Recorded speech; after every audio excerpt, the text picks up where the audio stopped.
कभी ये ख्याल आया है कि हमारे हाथ में जो फ़ोन है या जो बड़ी बड़ी मशीनें हैं, ये सब आखिर काम कैसे करता है? तो चलिए आज इसी जादू को समझते हैं। आज हम कंप्यूटर की दुनिया में झांकने वाले हैं। तो सबसे पहले हम जानेंगे कि भाई कंप्यूटर आखिर है क्या। फिर ये भी देखेंगे कि ये किसी जादू की तरह काम कैसे करता है।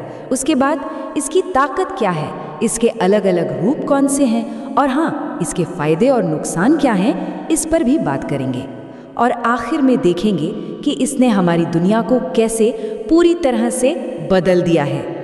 तो चलिए शुरू करते हैं, इस रहस्य से पर्दा उठाते हैं और सबसे पहले यही जानते हैं कि हम सब मतलब हर रोज़ फ़ोन, लैपटॉप और न जाने क्या क्या इस्तेमाल करते हैं। पर क्या कभी ये सोचा है कि ये सारी चीज़ें, ये सब आखिर हैं क्या? बहुत ही आसान शब्दों में कहें तो कंप्यूटर एक आज्ञाकारी मशीन है। इसे जो भी करने को कहा जाए ये बिल्कुल वही करता है। इसका सीधा सा काम है जानकारी लेना, उसे समझना और फिर उसका नतीजा देना। वैसे इसका नाम ही इसकी पूरी कहानी बता देता है। देखिए, अंग्रेजी का एक शब्द है कंप्यूट, जिसका मतलब होता है गणना करना, और बस इसी से बन गया कंप्यूटर। और हिंदी में तो इसे संगणक कहते ही हैं, मतलब गणना करने वाला। और इस कमाल की मशीन का सपना देखने वाले पहले इंसान थे चार्ल्स बैबेज। जी हाँ, इसीलिए उन्हें फादर ऑफ द कंप्यूटर या कंप्यूटर का जनक भी कहा जाता है। और इसका सफ़र भी कमाल का रहा है। ज़रा सोचिए, पहले जो कंप्यूटर्स होते थे वो एक पूरे कमरे जितने बड़े होते थे और चलते थे वैक्यूम ट्यूब्स पर। फिर आए ट्रांजिस्टर, फिर आई इंटीग्रेटेड सर्किट, मतलब एक छोटी सी चिप जिस पर हज़ारों ट्रांजिस्टर लगे होते थे। इससे कंप्यूटर छोटे और बहुत तेज़ हो गए। और आज तो हमारे हाथ में जो फ़ोन है वो उन पुराने कंप्यूटर से कई ज़्यादा ताकतवर है और एआई पर चल रहे हैं। ये सब टेक्नोलॉजी का ही तो कमाल है। तो सवाल ये है कि आखिर ये जादू होता कैसे है? दरअसल इसके पीछे बस 3 आसान से कदम हैं जो हर कंप्यूटर हर बार अपनाता है। पहला कदम, इनपुट, मतलब कंप्यूटर को कोई कमांड या निर्देश दिया जाता है। दूसरा, प्रोसेस, कंप्यूटर उस निर्देश पर काम करता है। और तीसरा, आउटपुट, कंप्यूटर हमें या यूज़र को नतीजा देता है। बस यही है कंप्यूटर का पूरा काम, इनपुट, प्रोसेस, आउटपुट। तो आप देखते हैं कि ये जो 3 कदम हैं, इनपुट, प्रोसेस, आउटपुट, ये कंप्यूटर को कौन कौन सी सुपर पावर्स देते हैं, मतलब ऐसी क्या खासियतें हैं जो उसे सबसे अलग बनाती हैं। सबसे पहली चीज़ है स्पीड।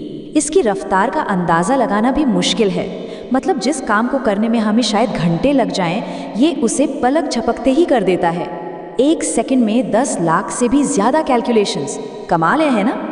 दूसरी खासियत है एक्यूरेसी, यानी सटीकता। देखिए, हम इंसानों से तो कभी कभी गलती हो जाती है, पर कंप्यूटर वो कोई गलती नहीं करता। ये हमेशा बिल्कुल 100% सही जवाब देता है हर बार। और फिर आती है इसकी लगन, मतलब डिलिजेंस। ये मशीन कभी थकती ही नहीं है। इससे दिन रात सालों साल काम करवाया जा सकता है। ये कभी नहीं कहेगा कि अब बस छुट्टी चाहिए। लेकिन इतनी सारी ताकत के बावजूद इसमें एक बहुत बड़ी कमी है, और वो ये कि इसका अपना दिमाग नहीं होता। जी हाँ, एक कंप्यूटर खुद से कुछ नहीं सोच सकता। ये सिर्फ और सिर्फ दिए गए प्रोग्राम और कमांड्स को ही फॉलो करता है।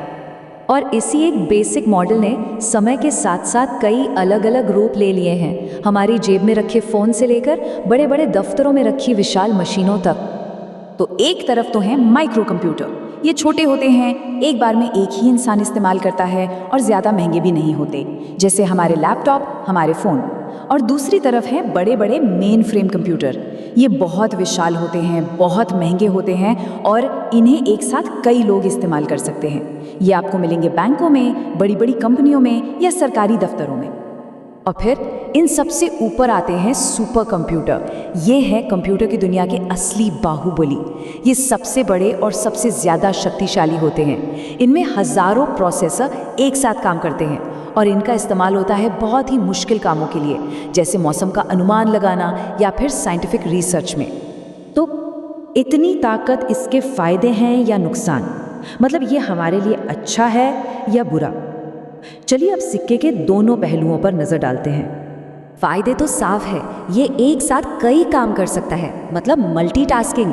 इसकी स्पीड और एक्यूरेसी कमाल की है, बहुत सारा डेटा स्टोर कर सकता है, कागजी काम कम हो जाता है और हमारी प्रोडक्टिविटी भी बढ़ती है। लेकिन नुकसान भी कम नहीं है, साइबर क्राइम और वायरस का खतरा हमेशा बना रहता है। जैसा हमने कहा, ये खुद से सोच नहीं सकता और पूरी तरह इंसानों पर निर्भर है। लगातार इस्तेमाल से सेहत पर भी असर पड़ सकता है और हाँ, ये महंगे भी हो सकते हैं। लेकिन इन फायदों और नुकसानों के बावजूद एक बात तो तय है, आज के दौर में कंप्यूटर के बिना जिंदगी की कल्पना करना भी मुश्किल है। ये सचमुच हर जगह है। ज़रा सोच कर देखिए, मेडिकल फील्ड में मरीजों की निगरानी से लेकर बड़े बड़े स्कैन्स तक, कम्युनिकेशन में वीडियो कॉन्फ्रेंसिंग के जरिए, साइंस और इंजीनियरिंग में, बैंकिंग के सारे लेन देन में, हमारे मनोरंजन के लिए फिल्में, गेम्स, म्यूजिक, ऑनलाइन मार्केटिंग और बिजनेस चलाने में, और तो और आर्ट और डिज़ाइन में भी, हर जगह हर काम में कंप्यूटर का इस्तेमाल हो रहा है। और आज हम कंप्यूटर के सफ़र की 5वीं पीढ़ी में हैं।